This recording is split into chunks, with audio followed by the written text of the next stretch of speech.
requirements na kakailanganin natin para makapagpakasal dito sa Taiwan. Unang-una, dapat may tao na mag-aasikaso sa Pinas.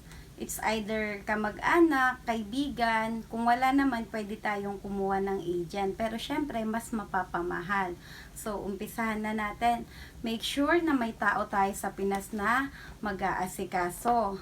Kunin yung details ng mag-aasikaso, buong pangalan, birthday, at gagamitin niyang ID sa pag-aasikaso. Make sure na walang maling spelling dahil ito ay napaka-importante para ma-avoid natin yung inconvenience sa Pilipinas sa pag-aasikaso ng ating mga documents. So, kung may specific person na tayo na mag-aasikaso sa Pilipinas is pwede na tayong pumunta ng MECO. Ngayon, pwede tayong mag-direct sa MECO unlike before na kailangan pa ng appointment. Sa pagpunta sa MECO, kakailanganin natin ng ating passport at ARC copy na taga-anim na copy, both parties or kayo ng partner mo. So, dalawa kayo pupunta mag-partner, no, sa MECO para kumuha kayo ng tinatawag na SPA or Intent of Marry para sa mag-aasikaso sa Pilipinas. So, yon, passport, ARC,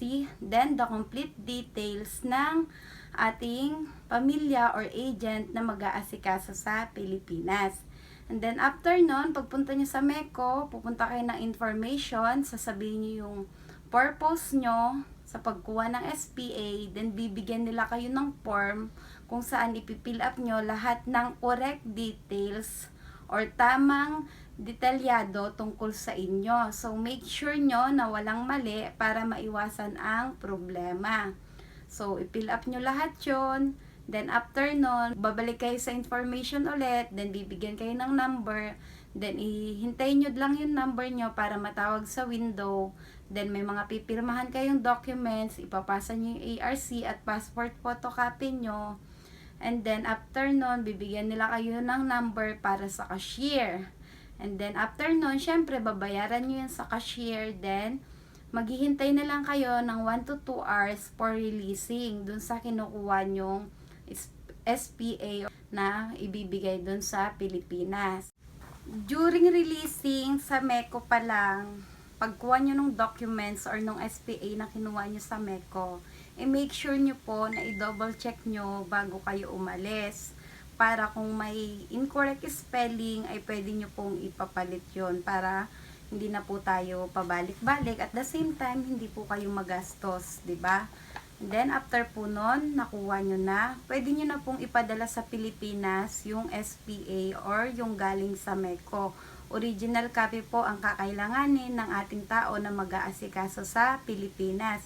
And then, sabayan nyo na rin po ng photocopy ng mga passport ninyo. Then, lagyan nyo na po ng signature, yung photocopy ng passport nyo ng tagtatatlong signature para in case na kailanganin pa po nila ng documents na ID.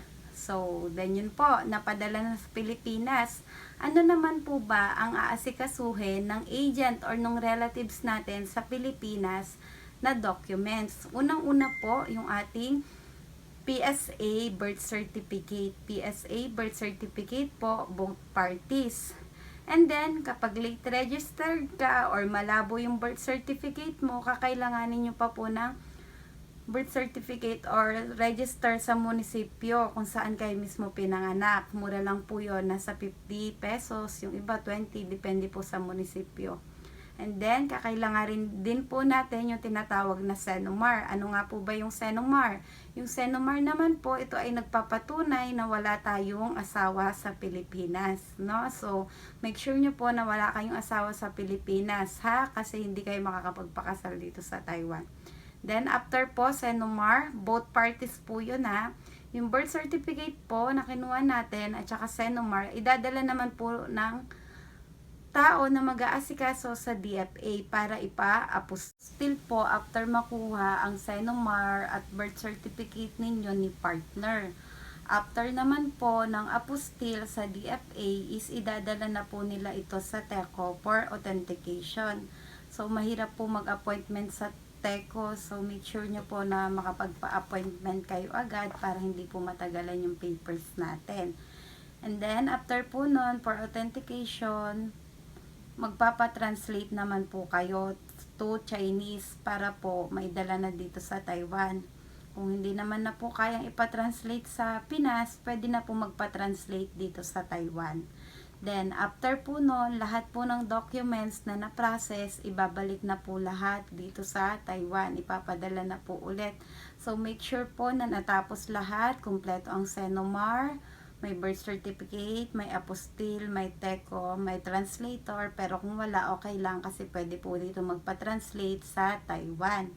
And then, after nun, pagdating na dito ng documents natin, pwede na po tayong pumunta ng district court para ipatatak ulit or ipanotary yung mga documents natin, no? So, kakailanganin po dito ng Taiwanese na marunong mag-English para magpanotary nung ating documents. Dapat po marunong mag-English. Ano po ba yung ipapanotary natin? Ipapanotary po yung galing sa TECO, tapos yung apostille ng ating Senomar, at saka yung Senomar na galing sa PSA. So, Senomar na apostille na, Senomar, at saka yung sa TECO, yung ipapatatak po sa district court. And then, congratulations po, after po ng proseso na yon ay pwede na po kayong magpakasal dito sa Taiwan. Saan po ba pwedeng magpakasal dito sa Taiwan? So, pwede po kayong pumunta sa pinakamalapit na household na malapit sa inyo kung nasaan mga kayo dito sa parte ng Taiwan. Kung hindi nyo po alam, pwede nyo pong isearch yan sa Google at lalabas po iyan. So, kami po, nagpakasal po kami sa Lucio Household Taoyuan. Kasi yun po ang pinakamalapit sa amin.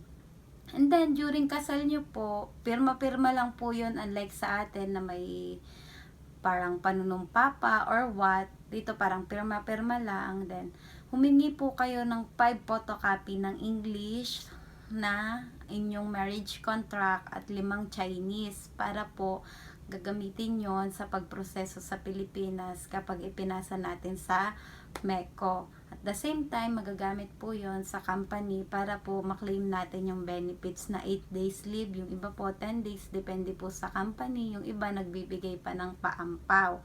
So, So, congratulations po, natapos niyo itong video na to. I hope na naikasal na kayo sa tamang tao. Char! So, ayun, I hope po may natutunan kayo sa video na to. After po na hindi pa tapos, pero dahil mahabuan na po ang video na ito, please don't forget to subscribe, like and share for more updates, at saka para po sa part 2 kung paano pa po ang gagawin sa marriage contract natin para ma-registered sa Pilipinas. See you again! Salamat po sa panonood!